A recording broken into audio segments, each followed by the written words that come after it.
welcome to this brand new day.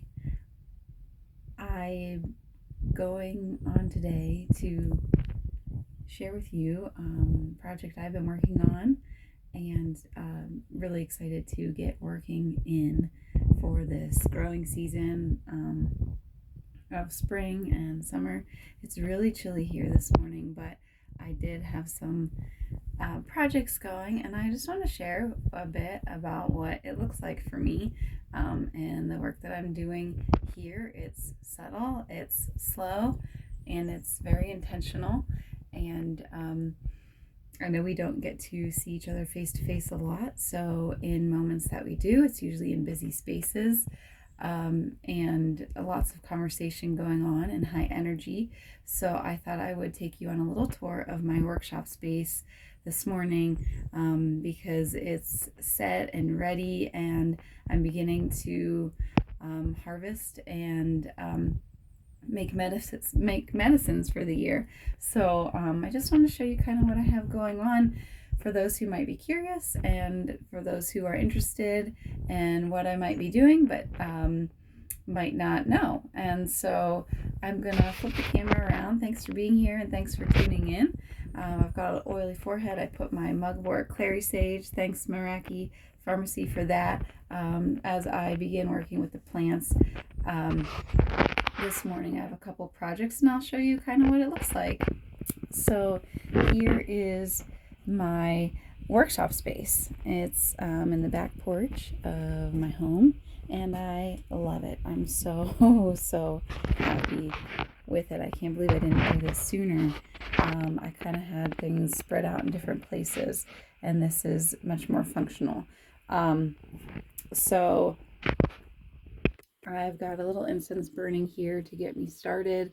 I had made a cup of coffee with this reishi tincture that my friend Joy of Turtle Dove Farms sent to me.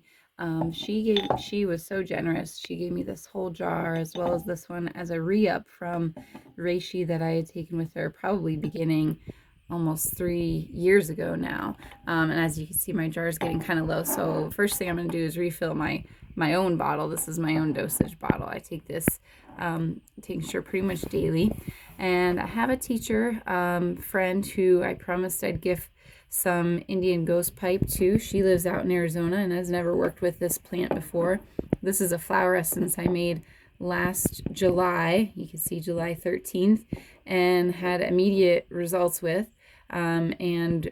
She was my healing botanical teacher during that time, and I had shared a story with her, and she was really interested. She had sent me some creosote from the desert, which is really abundant there, and so I wanted to gift her something too once the class was over. So I'm finally getting around to bottling that up. Like I said, work is slow.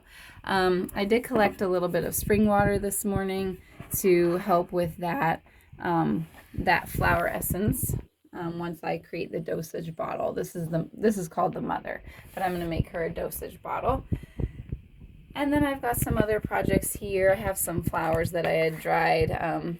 This is peony and roses that I'm just going to put in a paper bag to maybe fill with sachets later on, or for the market season coming up. And some tags for some things that I have also pending to make. The sunbeam anointing oil I'll be preparing for the summertime. And then one of the things that I'm going to do, I have this mugwort infused castor oil that I intend to make some rollers with. So that's kind of set and ready for me as well. Lots of projects going on. This morning it's Monday, which is guided by the energies of the moon. So it was a really great day. It's kind of overcast today, and it wasn't rainy. Well, it's a bit wet outside, but it's not. The plants weren't wet. They were just really well nourished with the water from the rain. So the mugwort was, I kind of went on a little venture after dropping my daughter off at school, and wasn't planning on harvesting any today, but it was really just, I was guided to.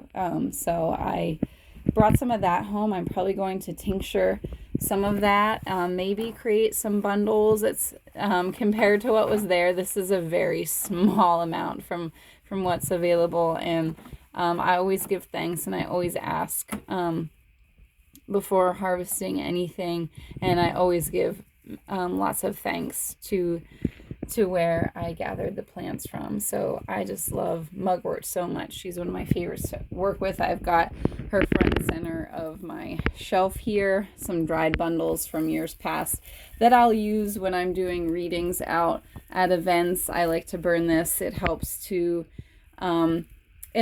create a nice fluid thought and communication between the intuition. And so she's one of my favorites to work with, tincture form or as a smudge, and the fact that she's locally grows. It is quite an invasive species, but it was introduced to us here in the United States and was used as medicine and food. But anyways, I'll do more on mugwort later because she deserves a whole entire video on herself. She's just one that I really center in when it comes to medicine making and really intuitive work. And then you'll see you've got my flower essence collection here. These are all mothers, so they could be dosaged out. It's good to keep them in dark places, so I kind of have them in the back corner just to kind of quiet their vibration while they're not being used until I'm ready to dosage them out. So I do intend to prepare like a list on my website, and for reference for anyone who's interested in using flower essences, it's a really gentle way to invite the vibrational medicine into your energetic body, into your emotional healing. So these are just so many projects I have that are working towards. So it's not just making the medicine, but it's how do we get the information out there, and then how do I share with you the things that we can do with these in such a generous nature. Really is so generous. I did make a vinegar. I posted a video. That's this one here, and I realized I forgot to label it, so I got to put a label on that. So I'll bring that out. Always label your stuff. I'll bring that out and set it down so I get that done with my other things here today. And then I've got my dried flowers and herbs and some tinctures kind of in the middle here that are still jarred, still infusing, and then some infused oils that I'll use for salves and balms and things like that. I do have a basil oxymel kind of working here as well.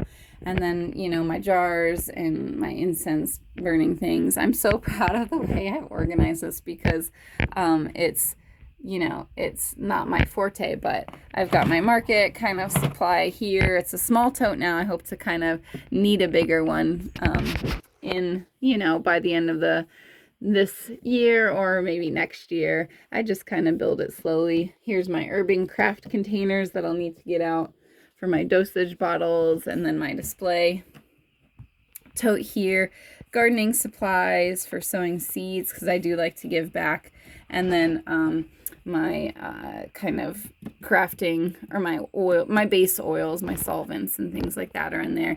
And then I've got my crystals grounding on the floor here for their energetic and vibrational medicines as called upon.